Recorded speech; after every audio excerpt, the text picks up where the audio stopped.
build a relationship with a child that is not even looking at you? Too much screen time could very well be linked to ADHD in teenagers. A new study found kids who heavily used computers and smartphones were twice as likely to develop symptoms. And an East Tennessee mom says she has seen this firsthand in her son, and she's had enough. As WBIR 10 News anchor Daniel Secton explained, she hopes other parents will get on board with placing limits on the time their children spend with their eyes glued to those screens. Daniel?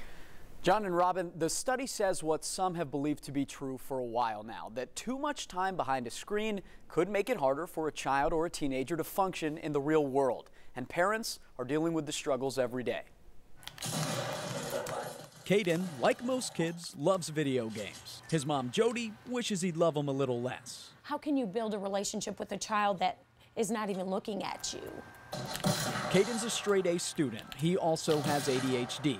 And after a new study linked the learning disorder with screen time, mom isn't surprised. I feel like it consumes them, and if their already brain imbalance is there, I would think that it just takes their focus off other tasks. At ThriveWorks, child therapist Amanda Gillum has this conversation with parents almost every day. I think if we could limit that screen time exposure, we would really see a lot of healthier relationships develop with our kids and parents and their peers. Gillum says the hyper-focus of digital media leads to even less focus in the real world. The Academy of Pediatrics says parents should limit screen time by assigning media-free times like dinner or media-free locations like the bedroom or car. But convincing kids to turn off the screen isn't easy. You end up in a fight with, your child, which happens a lot for us. Caden himself says online gaming is hard to stop. If you get off of it, then you'll keep wanting to go back to it. Why do you think it's addictive? Because it's really fun.